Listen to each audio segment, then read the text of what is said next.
नमस्कार दोस्तों, स्वागत है आपका हमारे channel target for IAS and MPPSC with के। आज है 5 जनवरी 2021 और हम लोग डिस्कस करने वाले हैं आज का मध्य प्रदेश का करंट अफेयर। काफ़ी कुछ इंपॉर्टेंट आज के इस करंट अफेयर में दोस्तों हम लोग डिस्कस करेंगे, परंतु उसके पहले आप लोगों को बताना चाहूँगा पूरे साल का 2021 का मध्य प्रदेश के करंट अफेयर की फ्री ऑफ कॉस्ट पीडीएफ मेरे टेलीग्राम चैनल पर मैंने अपलोड कर दी है।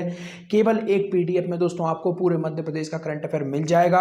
आप टेलीग्राम चैनल को ज्वाइन कर लीजिए, उसकी लिंक डिस्क्रिप्शन में है। फ्री ऑफ कॉस्ट आपको इस लेक्चर की और जितने भी अन्य लेक्चर हैं उनकी भी पीडीएफ आपको वहीं पर मिल जाएगी। और आज के इस करंट अफेयर में दोस्तों हम लोग डिस्कस करेंगे मध्य प्रदेश में जो अध्यात्म विभाग था, जिसके अंतर्गत आनंद विभाग का गठन भी किया गया था, इसका नाम परिवर्तित कर दिया गया है और इसका नया नाम क्या रखा गया है उसको हम लोग देखेंगे। इसके साथ साथ दोस्तों मध्य प्रदेश में रोजगार दिवस भी मनाया जाएगा। तो कब से यह रोजगार दिवस मनाया जाएगा, इसी मंथ में किस तारीख से इसकी शुरुआत होगी, तो यह भी इंपॉर्टेंट है। काफी इंपॉर्टेंट क्वेश्चन निकल कर आज आ रहे हैं। इसके साथ ही साथ एक ताप विद्युत केंद्र है, उसमें भी कुछ यूनिट्स की शुरुआत की गई है, तो वह भी इंपॉर्टेंट है। तो these all important current affair session we are going to discuss about 5 of January 2022 current affair. So if you visiting first time my channel, please subscribe my channel, hit bell icon, name new update. If you want to join my Telegram channel, link in description, you can go join my Telegram channel.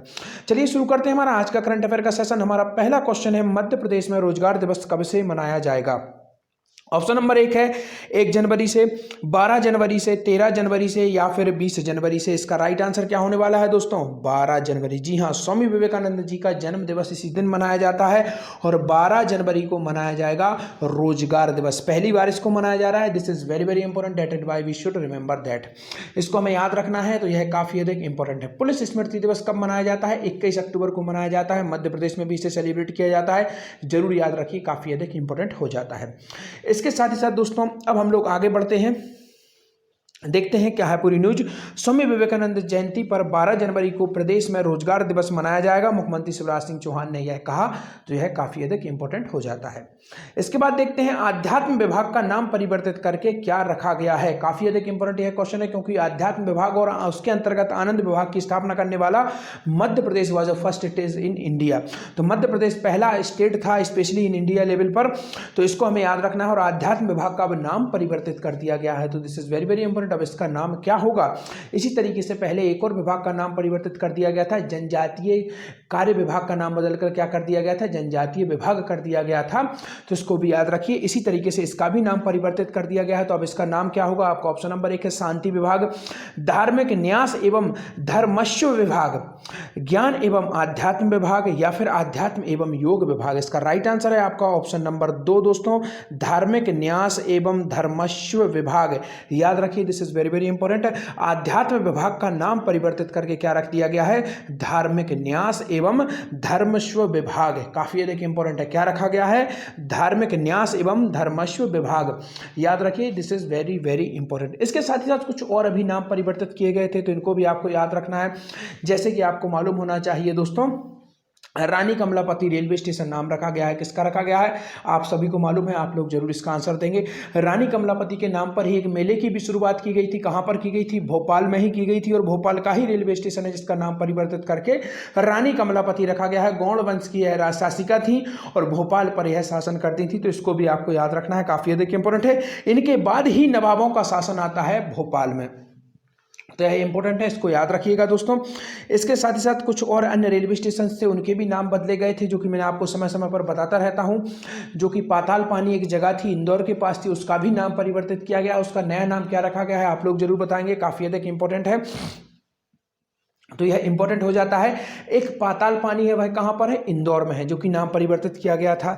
इसके साथ साथ एक पाताल coat है, वह कहां पर है, छिंदवाड़ा में, और वहां पर कौन सी जनजाति निवास करती है, भारिया जनजाति निवास करती है। और चर्चा हुई है जनजाति की, तो उससे इंपॉर्टेंट कुछ फैक्ट आपको यहां पर मैं बताना चाहूंगा। तो यह रहा हमारे प्यारे मध्य प्रदेश का एक मैप। तो यहाँ पर आपको बताना चाहूँगा, यहाँ पर आप देखेंगे छिंदवाड़ा भारिया जनजाति यहाँ पर निवास करती है। यहाँ पर आप देखेंगे सीधी और शहडोल में कौन सी जनजाति निवास करती है, पनीका। याद रखिए, इसका नाम याद रखिए, पनीका। यह दोस्तों कबीरपंथी जनजाति, और यह सीधी और आपके यहीं पर शहडोल में निवास करती है, तो इसको आपको याद रखना होगा, पनीका जनजाति इसका नाम है। रीवा में दोस्तों कुराली नामक स्थान है रीवा के पास, वहाँ पर एक जनजाति निवास करती है, तो उसको भी आपको याद रखना है। और कोरकू जनजाति काफ़ी अधिक इंपॉर्टेंट है दोस्तों, यह जनजाति आपके होशंगाबाद, इसके साथ ही साथ आपका छिंदवाड़ा कुछ हिस्सा दोस्तों आप देखेंगे मंडला का भी इसमें कवर होता है। यह सभी की सभी रीजन में बैतूल में यहाँ पर निवास करती है। और यह जो पश्चिमी क्षेत्र देखेंगे यह भील का स्पेशली क्षेत्र है। भील, भिलाला, पटालिया इसकी कुछ उपजातियां हैं भील की, यह सभी की सभी यहाँ पर निवास करती हैं। और गौड़ जनजाति प्रायः मध्य प्रदेश के प्रत्येक जिलों में पाई जाती है। और यहाँ पर आप देखेंगे उत्तरी क्षेत्र में सहरिया जनजाति पाई जाती है। और सहरिया जनजाति दोस्तों भूमिहीन जनजाति होती है। और मध्य प्रदेश की 3 इंपॉर्टेंट जनजातियां हैं, जिसमें से क्या क्या नाम है दोस्तों? एक है आपकी सहरिया, एक है बैगा, इनको आपको याद रखना है। यह मध्य प्रदेश की सबसे पिछड़ी जनजातियों में से मानी जाती है, तो इनको आपको याद रखना है। चलिए आगे बढ़ते हैं। मुख्यमंत्री शिवराज सिंह चौहान की अध्यक्षता में आज मंत्रिपरिषद की बैठक में आनंद विभाग का गठन एवं आध्यात्म विभाग का नाम परिवर्तित कर क्या रखा जाएगा? धार्मिक न्यास एवं धर्मस्य विभाग करने के लिए कार्य आवंटन नियम में संशोधन कर अनुमोदन कर दिया गया है। मंत्रिपरिषद की अभी बैठक हुई थी, तो यह इंपॉर्टेंट हो जाता है। देखते हैं नेक्स्ट क्वेश्चन। स्टार्ट परियोजना के अंतर्गत कितने राज्यों को चुना गया है? काफी अधिक इंपॉर्टेंट है। तो आपका ऑप्शन नंबर 1 है 6 राज्यों को चुना गया है, 8 राज्यों को, 10 राज्यों को या फिर 3 राज्यों को। इसका राइट आंसर क्या है? ऑप्शन नंबर 1 6 राज्यों को दोस्तों चुना गया है। स्टार्स परियोजना के अंतर्गत कितने राज्यों को? 6 राज्यों को चुना गया है। देखते हैं स्टार्स परियोजना मंत्रिपरिषद ने strengthening teaching learning and digitalize for states STARS कार्यक्रम के क्रियान्वयन की सैद्धांतिकता स्वीकार कर दी गई है। और स्टार्स भारत शासन का कार्यक्रम जिसमें 6 राज्यों जिसमें मध्य प्रदेश, हिमाचल, महाराष्ट्र, उड़ीसा, राजस्थान और केरल में स्वीकृत किया गया है। स्टार्स कार्यक्रम का उद्देश्य क्या है दोस्तों? शिक्षा, स्कूली शिक्षा में गुणवत्ता और शासन विधि गवर्नेंस का सुधार है। तो यह काफी अधिक इंपॉर्टेंट और इसके लिए 6 राज्यों को चुना गया है। इसी तरीके से योजना थी जिसका नाम था लाइट हाउस योजना, जो 2021 का मैंने पूरा का पूरा करंट अफेयर डिस्कस किया है। उसमें काफ़ी अच्छे तरीके से मैंने इसको कवर किया है और वो पीडीएफ उसमें भी आपको काफ़ी अच्छे तरीके से इसके बारे में जानकारी मिलेगी।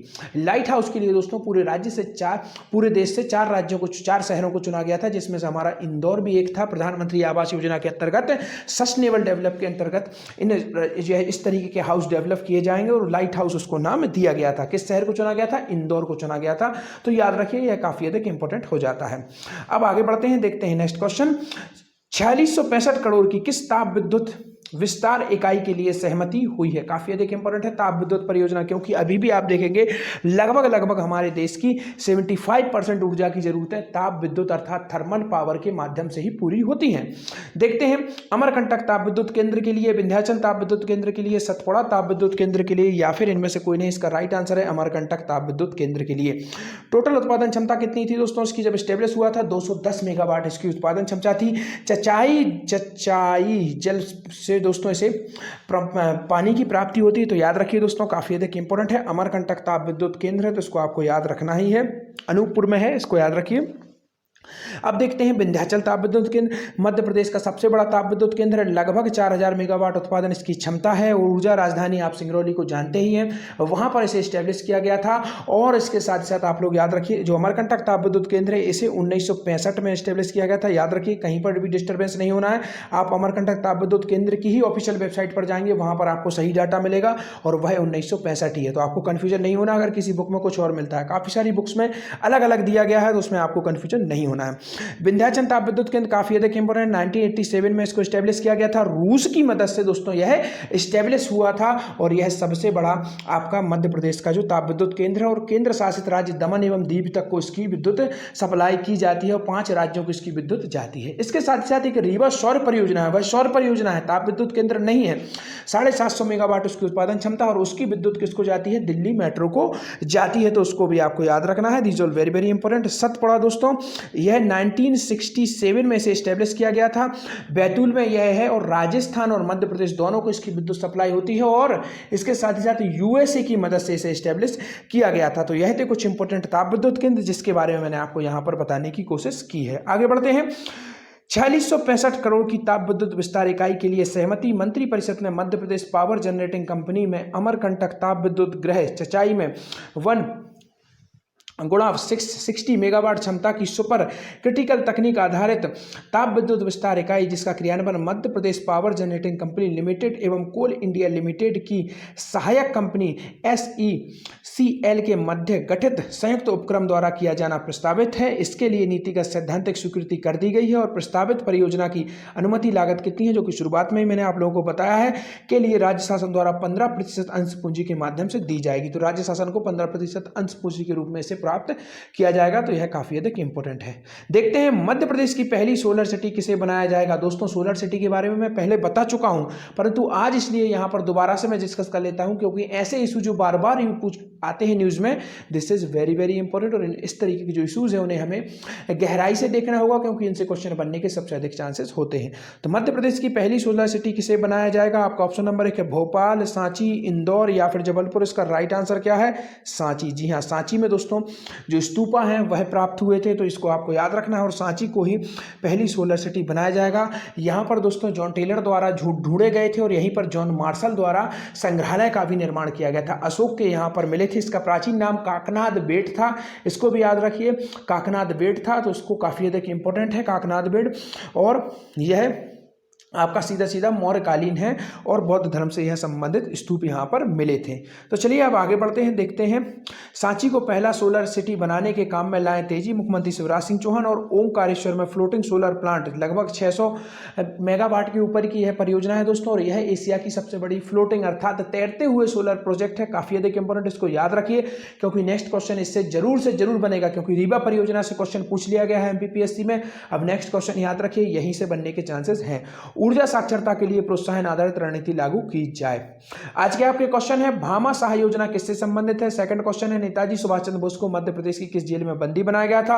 और इसके साथ साथ जो नेताजी सुभाष चंद्र बोस थे वह मध्य प्रदेश में त्रिपुरी अधिवेशन में अध्यक्ष बनाए गए थे दोस्तों। कौन से सन में यह अधिवेशन था, कौन से नंबर का यह कांग्रेस का अधिवेशन था, इन सब की जानकारी आप लोग कमेंट सेक्शन में देंगे क्योंकि हर बार मैं आप लोगों को बताता हूं और आपको इसकी जानकारी देनी ही होगी। टेलीग्राम का चैनल को जरूर से जरूर ज्वाइन करिए क्योंकि वहां पर आपको 2 वर्ष का मध्य प्रदेश का current affair day by day के हिसाब से मिल जाएगा। इसके साथ ही साथ 1 वर्ष का केवल एक PDF में आपको करंट अफेयर भी वहीं पर मिल जाएगा free of cost last year का 2021 का। तो आप जाइए लिंक डिस्क्रिप्शन में, वहां से आप मेरा टेलीग्राम चैनल ज्वाइन कर सकते हैं। Thank you so much watching this video.